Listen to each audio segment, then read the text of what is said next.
Bonjour et bienvenue à cette 30e vidéo sur le petit catéchisme de Martin Luther. Que dit la Bible sur le pardon des péchés? Comment on l'obtient?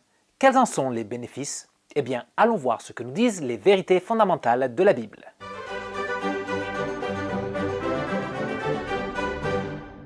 La doctrine du pardon des péchés est aussi appelée la justification par la foi.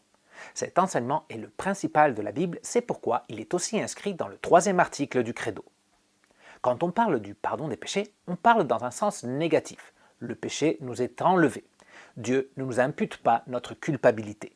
Quand on parle de justification, on parle de la même chose, mais dans un sens positif. On dit que Dieu nous impute la foi pour justice, c'est-à-dire qu'il nous attribue la justice et l'innocence du Christ. On peut lire ça dans Romains 4, 4 et 5. Or, si quelqu'un accomplit quelque chose, le salaire est porté à son compte non comme une grâce, mais comme un dû. Par contre, si quelqu'un ne fait rien mais croit en celui qui déclare juste l'impie, sa foi lui est comptée comme justice.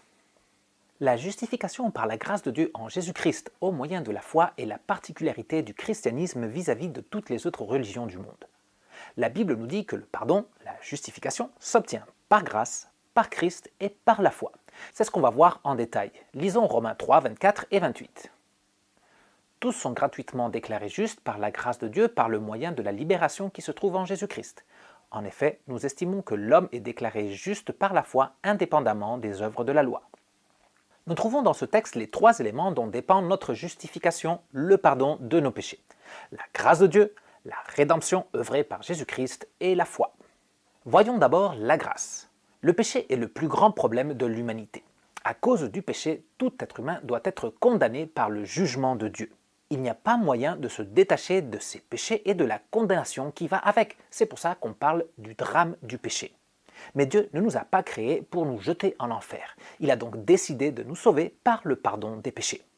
Nous lisons dans Éphésiens 2, 8 et 9. En effet, c'est par la grâce que vous êtes sauvés par le moyen de la foi. Et cela ne vient pas de vous, c'est le don de Dieu, ce n'est pas par les œuvres afin que personne ne puisse se vanter. La grâce de Dieu, c'est le don immérité du pardon de nos péchés. C'est un cadeau qu'il nous fait malgré notre manque de mérite. La Bible dit que nous sommes déclarés justes gratuitement, sans rien payer ou apporter afin de bénéficier de ce verdict d'acquittement. Si on fait des bonnes actions, ça n'efface pas les mauvaises. On ne peut pas prétendre obtenir ou acheter notre salut parce qu'on le mérite à cause de toutes les bonnes choses qu'on a faites. Il n'y a pas façon d'obtenir ou d'acheter le pardon des péchés par nos propres moyens. Le seul moyen d'obtenir le pardon, c'est que Dieu nous en fasse le don. C'est par la grâce, le don immérité du pardon des péchés, que nous sommes justifiés, que nous sommes sauvés. Mais ce serait injuste que Dieu nous déclare innocents alors que nous sommes coupables. C'est là qu'entre en jeu le 2e élément de notre salut, la rédemption en Jésus-Christ. Lisons 2 Corinthiens 5, 21. Celui qui n'a pas connu le péché, Dieu l'a fait devenir péché pour nous, afin qu'en lui nous devenions justice de Dieu. Nous avons déjà vu l'œuvre de rédemption de Jésus-Christ dans une précédente vidéo. Je rappelle ici que Jésus, par sa mort, a payé le prix de notre rachat. Pour qu'il y ait pardon des péchés, il faut que quelqu'un en paye le prix, et le prix à payer, c'est la mort. Pour qu'on ne me réclame pas une amende ou une dette, il faut qu'elle soit payée. Je n'ai pas les moyens de payer ma dette envers Dieu, c'est donc Jésus qui l'a payée à ma place. Jésus a pris nos péchés sur lui, il en a supporté les conséquences en mourant et il a fait en sorte qu'il n'y ait plus de péché à nous reprocher. C'est grâce à lui que Dieu nous déclare justes. Dans son jugement, Dieu accepte la mort innocente de Jésus à la place de notre mort pour le péché et il ne nous tient plus pour coupables. Jésus devient l'intermédiaire entre le juge et nous. Notre injustice nous est pardonnée et la perfection de Jésus nous est attribuée. C'est pourquoi nous sommes déclarés justes. Ce n'est pas à cause de notre propre justice ou de nos mérites, mais à cause de la justice et des mérites du Christ. Mais il y a un 3e élément essentiel dans la justification et c'est la foi. Voyons Actes 10, 43. Toute personne qui croit en Jésus reçoit par son nom le pardon des péchés. Par son œuvre de rédemption, Jésus a obtenu ce qu'on appelle la justification objective, c'est-à-dire qu'il a payé pour les péchés de toute l'humanité. Mais pour que ce pardon me soit accordé à moi en particulier, pour que je puisse bénéficier de la justification, il me faut la foi. On lit dans Romains 4, 5. Si quelqu'un ne fait rien mais croit en celui qui déclare juste l'impie, sa foi lui est comptée comme justice. Lorsque le Saint-Esprit m'accorde la foi, je suis instantanément pardonné de tous mes péchés. C'est ce qu'on appelle la justification subjective. c'est moi, le sujet, qui suis acquitté et déclaré juste.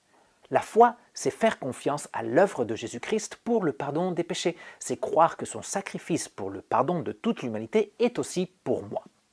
En voyant la foi en Jésus dans mon cœur, Dieu me la compte comme justice.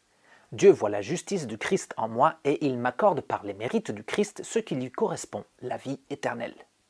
Parce que je crois que Jésus s'est donné pour moi et qu'il est mort pour mon péché, Dieu me donne gratuitement et par sa grâce le pardon et le salut. Mais il faut faire attention de ne pas croire que c'est grâce à ma foi que j'obtiens le pardon, comme si ma foi était une bonne œuvre qui mérite le salut. On lit dans Romains 11,6.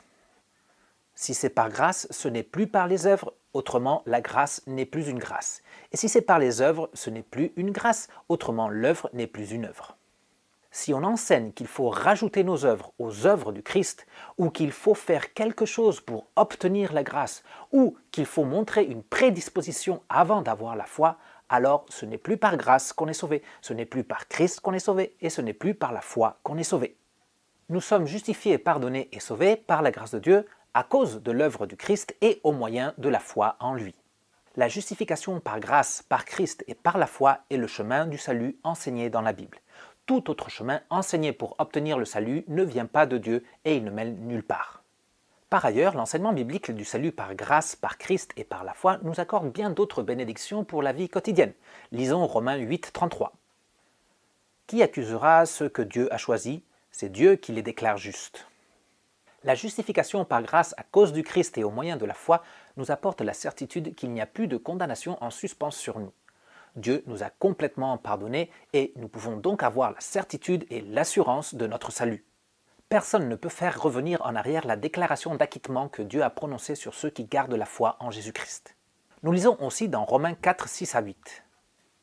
De même, David exprime le bonheur de l'homme à qui Dieu attribue la justice sans les œuvres. Heureux ceux dont les fautes sont pardonnées et dont les péchés sont couverts. Heureux l'homme à qui le Seigneur ne tient pas compte de son péché. La justification par grâce à cause du Christ et au moyen de la foi nous apporte la joie et le bonheur. Dieu nous a complètement pardonnés, nous sommes réconciliés avec lui, nous sommes en paix avec lui. Nous vivons dans l'état de grâce, Dieu est avec nous, nous sommes à présent ses enfants, nous sommes gardés au quotidien, nous sommes conduits par lui à la vie éternelle où nous recevrons l'héritage glorieux. Tout ça par la grâce de Dieu, grâce à l'œuvre du Christ et par la foi en lui. On est arrivé à la fin de cette vidéo. Prends le temps de vérifier que tu as bien tout compris en répondant au quiz qui se trouve dans la description. N'oublie pas de mettre un pouce levé à cette vidéo, de la partager et d'écrire dans les commentaires si tu le souhaites. Je vous dis à bientôt pour continuer notre étude des vérités fondamentales de la Bible. Ciao!